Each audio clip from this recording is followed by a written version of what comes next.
January 29, gawin nyo po ito. Ito po ay money spell jar mga bossing. Kailangan nyo lamang po ng isang bote or isang baso. Ito po yon. Kailangan po natin ng clear, yung kita loob at kita labas. Ito po ay umaga ng alas 7 ng January 29 ninyo gagawin mga bossing ko ha. January 29. Ito po ay kailangan may 100% kang paniniwala kapag ginagawa nyo po ito. Ngayon, gagawin lamang po natin, pupunitin natin to para yung presensya natin nararamdaman ng papel. Bukod sa tayo mismo yung magsusulat. Sabihin nyo po dito, magkakaroon ako ng maraming pera. Hindi na ako maubusan ng pera. Or mananalo na ako ng jackpot. Ito po ay money spell jar mga bossing. Dito natin siya sa jar ilalagay. Or sa baso natin siya ilalagay. At pagkatapos, isusulat nyo po dito ang inyong tunay na pangalan at ipilido. Halimbawa, Apple Pagyo. Tapos, isulat nyo dito yung amount na matagal nyo nang pinapangarap. Halimbawa ay 7 billion. Walang masamang mangarap, mga bossing, at walang bayad po yan. Libre ang mangarap. Sabihin nyo, magkakaroon na ako agad. I-agad nyo na mga bossing ng 7 billion. Pagkatapos po nito, ang gagawin nyo lamang, ito po, ay iipit po ninyo ang dahon ng laurel kasi for only wishes po yan. Yan. Magkakaroon na ako ng maraming pera. Tapos, pasok nyo po siya dyan. Pagkatapos, kailangan nyo po ng 3 sili.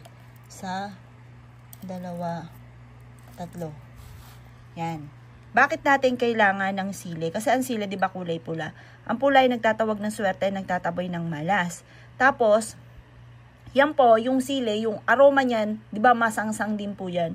Yung aroma po niyan, yun nga po, nagtatawag siya ng swerte, nagtataboy ng malas. Tapos yung dahon ng laurel, for only wishes po siya. Tapos yung amount na nilagay po natin doon, para mabilis na makamta natin, kaya may kombinasyon din po ng sili. Para kung sino man yung kumontra, ano man yung kamalasan, taboy kaagad at makamta natin kaagad-agad kung ano man ang ating ninanais. Bukod sa inyong sipag at tiyaga, mainam na gumagawa kayo ng ganito upang sa ganon, kayo po mga bossing ko, yung mga pangarap, kasi di ba minsan masipag ka, matyaga ka, pero parang sa wala ang inyong pagiging masipag at matyaga. Eto naman, paraan po to para yung mga kamalasan na kumukontra sa ating mga swerte, kahit masipag at matyaga tayo, hindi naman tayo sinuswerte talaga, wala pang swerte na dumarating.